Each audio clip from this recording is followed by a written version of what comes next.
এই গাছের উচিলে অন্তত 3টা গাছ লাগাতে হবে। ছোট থেকেই গাছের প্রতি ছিল তার ভালো লাগা। এরপর সময়ের সাথে সাথে ভালো লাগা যেন রূপ নেয় গাছ লাগানোর নেশায়। ঠিক এমনই একজন মানুষ ঠাকুরগাঁওয়ের আইনজীবী অ্যাডভোকেট জাহিদ ইকবাল, যার পেশা আইনজীবী, তবে তাকে অনেকেই চিনেন গাছ প্রেমিক জাহিদ ভাই বলেও।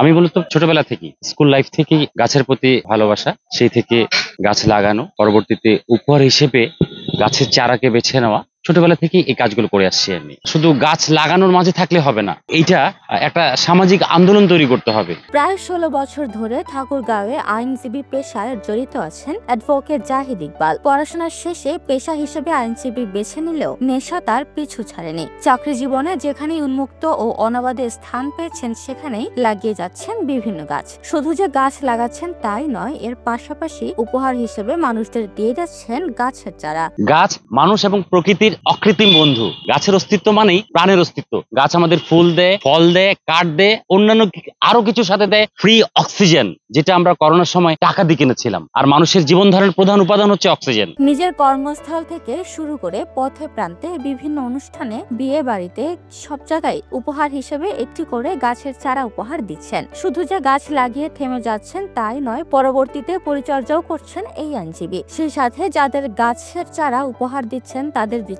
একটি শর্ত, একটি গাছের বিনিময়ে লাগাতে হবে আরো 3টি গাছ। তার এই গাছ প্রীতির কারণেই সবার কাছে গাছ বন্ধু ভাই হিসেবে পরিচিতি পেয়েছেন তিনি। জাহিদ স্যার আমাদেরকে একটা গাছ উপহার দিল। উনি দেয় মাঝে মাঝেই, অনেক মানুষকে গাছ উপহার দিছে।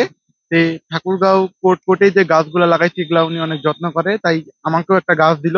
আমি অনেক খুশি হইলাম গাছটা পেয়ে। এই আইনজীবী বলছেন প্রায় 15,000-এর মতো গাছ তিনি লাগিয়েছেন। তার এই ধারা অব্যাহত থাকবে। সেই সাথে তরুণ সমাজকে এই বৃক্ষরোপণে এগিয়ে আসার আহ্বান করেন আইনজীবী জাহিদ ইকবাল। আইনজীবী জাহিদ ইকবালের গাছের প্রতি ভালোবাসায় গর্বিত ঠাকুরগাঁও আইনজীবী সমিতির সভাপতিও। আসলে এটা আমাদের একটা চমৎকার আয়োজন করেও মাঝে মাঝে প্রত্যন্ত অঞ্চলে গিয়ে গাছগুলো লাগায়। যে গাছগুলোতে লাগানোর ফলে আমি একজন অ্যাডভোকেট হিসেবে, বারের প্রেসিডেন্ট হিসেবে আমি বলতে পারি নিঃসন্দেহে একটা যুগান্তকারী একটা পদক্ষেপ। আমার বিশ্বাস ওকে এই বাংলাদেশের মাটির মানুষ যেন চিরকাল স্মরণ রাখে বৃক্ষপ্রেমী হিসাবে। এই গাছের উচিলে অন্তত 3টা গাছ লাগাতে হবে বা 3 জনকে আপনাকে গাছ উপহার দিতে হবে। উপমা রায়, সোনালী নিউজ।